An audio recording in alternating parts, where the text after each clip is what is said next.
All right, D. So we back. It is freaking episode 3 of season 2, week 2 of the NFL. Last week, Bettorsports 3, Big 3 went 3-0, or 3 for 3, however you want to put it. 100%. We cashed out. We got right, and we're going to do the same thing this week. Ain't much different that is about to happen this week. It's just we got more money to make. But week 1 was revealing. Week 1 was a little revealing. Some things could be tricks. Some things could be anomalies. Some things we may want to skip over. But as pass came on, football started, something revealing, we're going to go through it. Off rip, we're going to get into takeaway from NFL week 1, right? Ravens choked. I don't get it at the end of the game with these guys, man. I don't get it. And on the very real, I don't know why they can't finish late games. There's several late games in the last couple of years that they've struggled finishing. To be honest, even in the AFC chip, Lamar comes out and says that if we don't turn over the ball, we don't lose, right? They turned over the ball, I believe, 2-3 times in that game. And then they take advantage of about 5 big plays in the AFC divisional round. I'm sorry. You get into this game, and they're up, I believe, 15 or 14 with 4 minutes left, and they fumbled the lead. You can't do that. The fumble by Derrick Henry after a massive game, possibly the best game as a Raven so far. You give up the lead. Now, hindsight, or fast forward to next week, you have Grant Delpit, the safety from the Browns, talking a little crazy to Derrick Henry after a big fumble. So expect Henry to go crazy this game. I will take it for 2 TDs, anytime TD. Both I'm going to go at it with. Next, Daniel Jones. Now, this is what I'm talking about, anomalies and stuff like that. This is not an anomaly. This is not something that just randomly happened. Daniel Jones won 9 games and went to the playoffs with the Giants.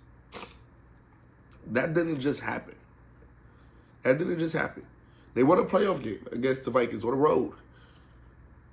That didn't just happen. It's against Kirk Cousins and company, who played a really good playoff year.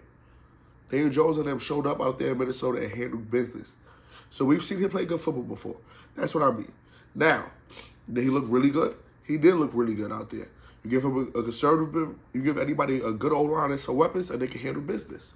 He's a good NFL starter quarterback, or at least a quality NFL starter quarterback or backup. That's why I'm at with Daniel Jones. Many people have not felt like that until he's out of Giants jersey. The energy has switched up for some people. But that is what it is for Daniel Jones and a lot of QBs. If you give them a good scheme, a good line, they can handle their business. Lions. The Lions struggles, man. You can tell that they miss their coordinators a lot. And specifically, you seen them missing Ben Johnson in this game.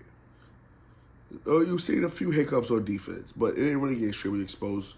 Again, like I said, them gaining their health and a lot of injuries, you get a lot of people back. But you miss Ben Johnson. They were 2-3 plays ahead of people last year. They were not 2-3 people. They felt like 2-3 plays ahead. Behind last Sunday. And according to Dan Orlovsky, what he said to the stats was they only had 1 play that was considered ahead of the defense, or considered really beating the defense yesterday. On Sunday. They didn't really seem like the Lions offense we've been seeing. Now, you can't do that without a good offensive line and a good run game. So they have to figure that out first. The offensive line did not also look like the offensive line that we used to see. The Packers, and we're going to get into this already. We're going to get into this a little later. But the Packers seem to be the king of the North already. My God. I'm gonna get into Derek Coley, but the Packers are seriously a conservative team. Not many flaws on their team. Not many holes. Some of the people that's not big names is still big time players on the field. The Giants, though. My God. Horrible. Horrific. You have all offseason. Andrew Thomas, where you at? The secondary. Adebo, good job on McLaurin. But the rest of the secondary, not it. It's just not it. The D-line, it got to him at times, but just not it. Jaden Daniels, and if other people are watching tape, you have to get the ball out fast, which is people already knew. But it works, is what Daniels showed. It works. You can get the ball out fast. They don't always completely tackle. Brian Burns had a good game with 2 sacks. But you would think it would be more. Dexter Lawrence was a no-show. To be very honest, no-show. Broncos defense look ferocious. But I'll be honest, they got let off the hook by the Titans wide receiver and company. You had a rookie and Calvin really drop a big catch on the final drive. Cam Ward was putting the ball in some spots these days. He was definitely putting the ball in some spots, and that's not what showed up whatsoever. You had vintage Aaron Rodgers show up, so that's for sure. That's how that went down. Vintage Aaron Rodgers goes out there and shreds the Jets. And this is what I will say. Scheme plays such a huge part. Aaron Rodgers looks super comfortable. He looked like 2022 Aaron Rodgers. He looked super comfortable yesterday. Super duper comfortable. Well, not yesterday, Sunday, I'm sorry. If he continues to look like that, the Steelers are a conservative option in this division. If he continues to look like that.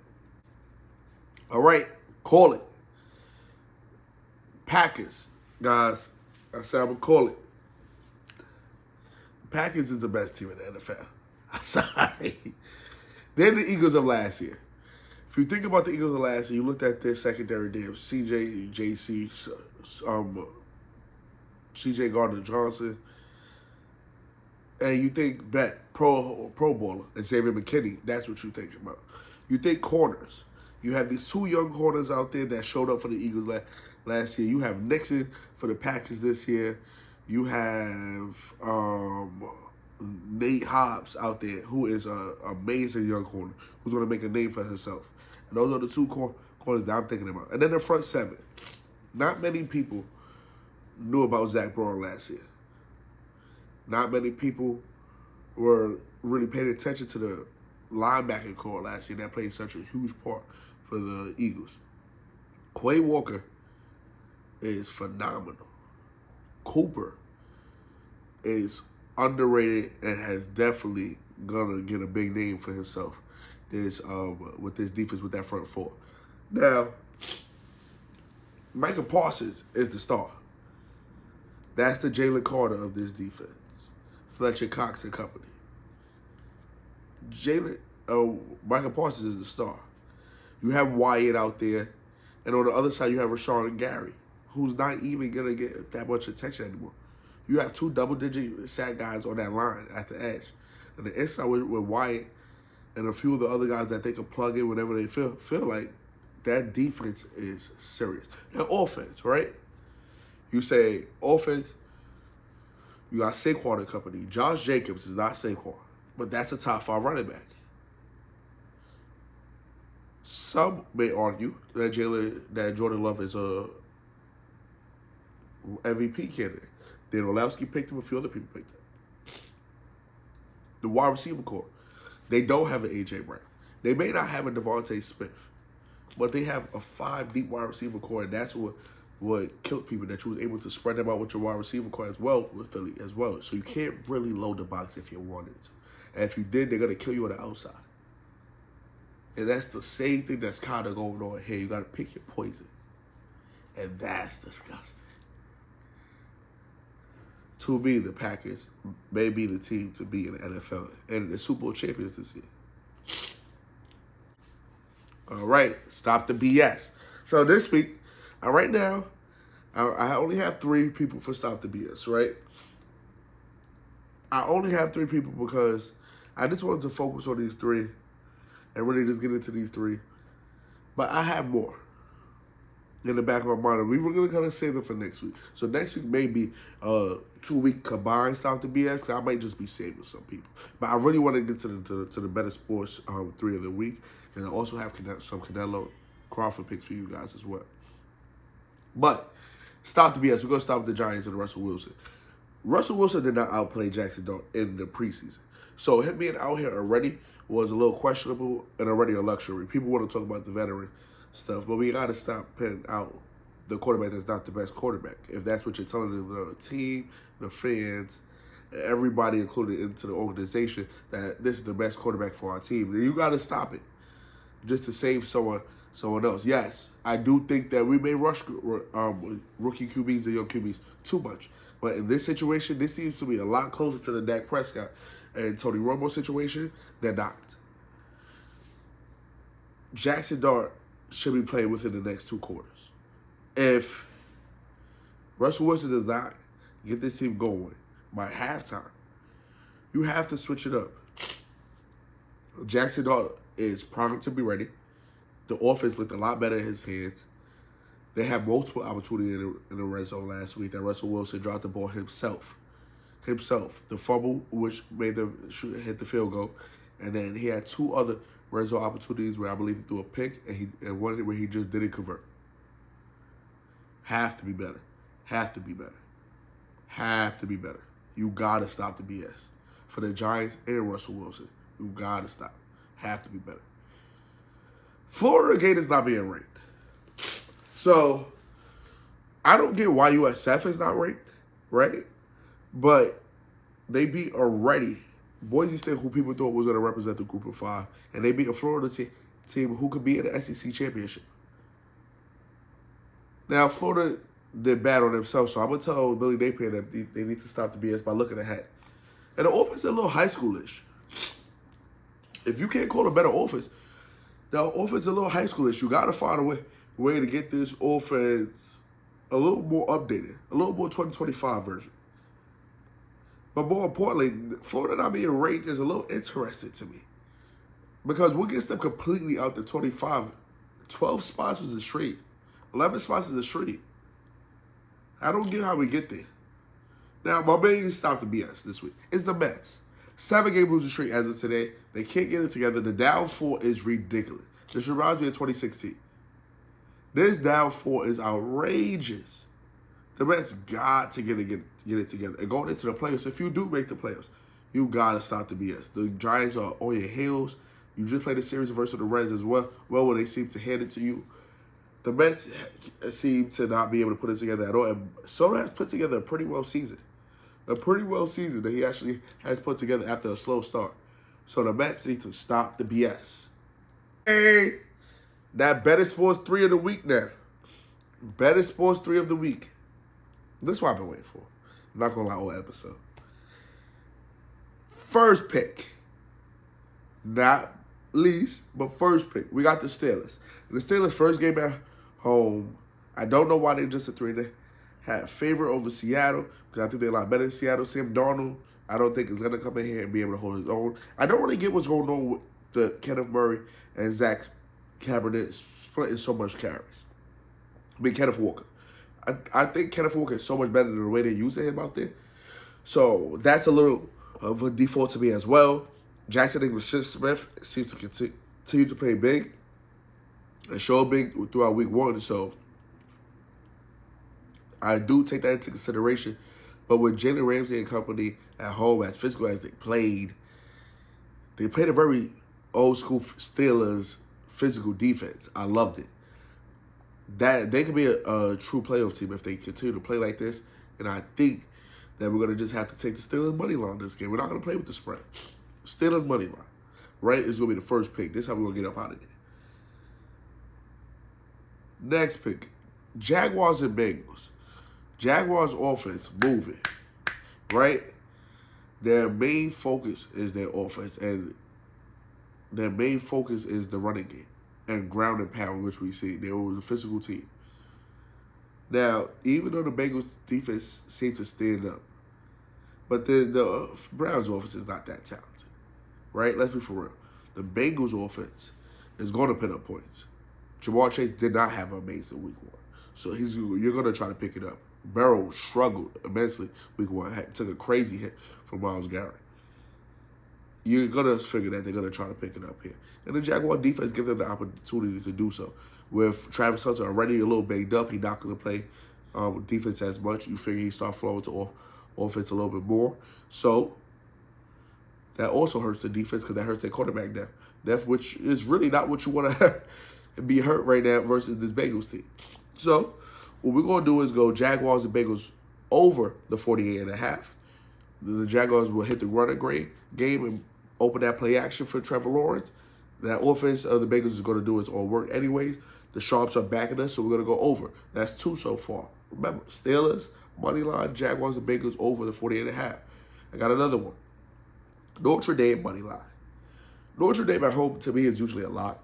This team is good. People do not understand how good this freshman C.J. Carr is.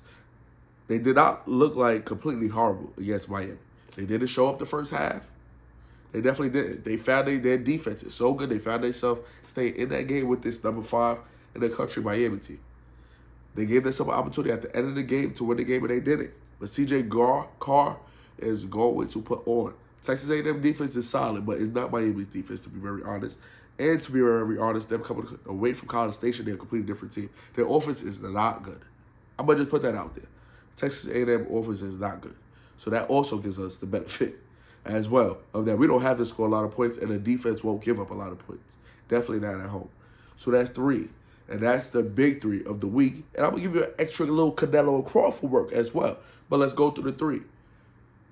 We have Notre Dame money line, Steelers money line, Jaguars, and Bengals game over 48.5. That's our big 3 of the week. Now, we got Canelo and Crawford, right, today.